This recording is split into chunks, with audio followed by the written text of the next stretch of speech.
রমজানের 1-2 দিন আগে ইবলিস শয়তান এগুলোর লগে দেখা করে আইসা ডাইরেক্ট কইরা তারারে একটা কথা কয়, কখন বোন আমার এই 2-1 দিনের মধ্যে বান দিয়া লাইব। কথা বুঝছো না? হ্যাঁ হ্যাঁ, আমার এই 2-1 দিনের মধ্যে কি করে লাইব? বান দিয়া লাইব। আর বান দিয়া লাইলে আমি কোনো আইতারতাম না 1টা মাস। হ্যাঁ, তবে গত 11টা মাস তোরে যেভাবে চালাইছি আমার ইজ্জতের দিকে খেয়াল রাখো, আমি যাতে বেজ্জতি না হই।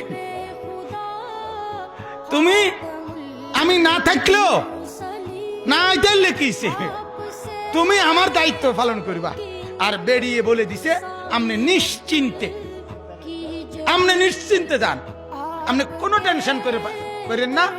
আপনারা বান দিয়ে থইল আমাদের আমনের পক্ষে আন্দোলন চলবেই, আমরা আপনার সাথে আছি।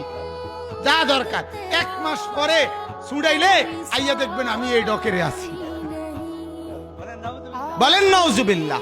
তার মানে আমার বিবেচনায় রমজান মাসে যেই মহিলাগুলো বেপর্দা বাজারে বাজারে ঘুরে, এগুলো ইবলিস শয়তানের চাইতেও খারাপ।